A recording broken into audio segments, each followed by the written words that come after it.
നമ്മൾ കഴിക്കുന്നതിൽ ഏറ്റവും ഡേഞ്ചറസ് ആയിട്ടുള്ള ഒരു ആഹാരം എന്തെന്ന് ചോദിച്ചു കഴിഞ്ഞാൽ അത് പലർക്കും പല അഭിപ്രായമായിരിക്കും. പക്ഷേ അത്ര കോമൺ ആയിട്ട് നമ്മൾ കഴിക്കുന്ന, കുട്ടികൾക്ക് വരെ വാങ്ങിക്കൊടുക്കുന്ന ഒരു സാധനമാണ് ബിസ്ക്കറ്റ്.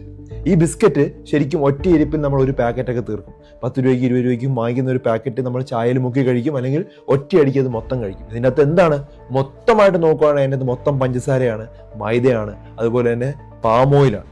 ഇത് ഹൃദയത്തിന് ബ്ലോക്ക് ഉണ്ടാക്കും, അതുപോലെ തന്നെ ഹാർട്ട് അറ്റാക്ക് ഉണ്ടാക്കും, പിന്നെ പ്രമേഹം ഉണ്ടാക്കും, പൊണ്ണത്തടി ഉണ്ടാക്കും, പലതരത്തിലുള്ള പ്രശ്നങ്ങൾ ഉണ്ടാക്കും. വല്ലപ്പോഴും സ്വാദിനായിട്ടോ ഇഷ്ടത്തിനായിട്ടോ ഒന്നോ രണ്ടോ കഴിക്കുന്ന പോലെയല്ല കുട്ടികൾക്ക് സ്ഥിരമായിട്ട് ഈ സാധനം വാങ്ങിച്ചു കൊടുക്കുന്നു. പലതരത്തിലുള്ള അസുഖങ്ങളും ഇപ്പോൾ കുട്ടികൾക്ക് ഉണ്ടാകുന്നുണ്ട്. ഫാറ്റി ലിവർ, തൈറോയ്ഡ് രോഗങ്ങൾ, ഹോർമോൺ പ്രോബ്ലം, ഇതുപോലുള്ള പല പ്രശ്നങ്ങളും ഉണ്ടാകുന്നതിൻ്റെ ഒരു കാരണമാണ് പ്രോസസ്സ് ചെയ്തിട്ടുള്ള ഇത്തരത്തിലുള്ള ഫുഡുകളും പാക്കറ്റിൽ വരുന്ന ചില സാധനങ്ങൾ.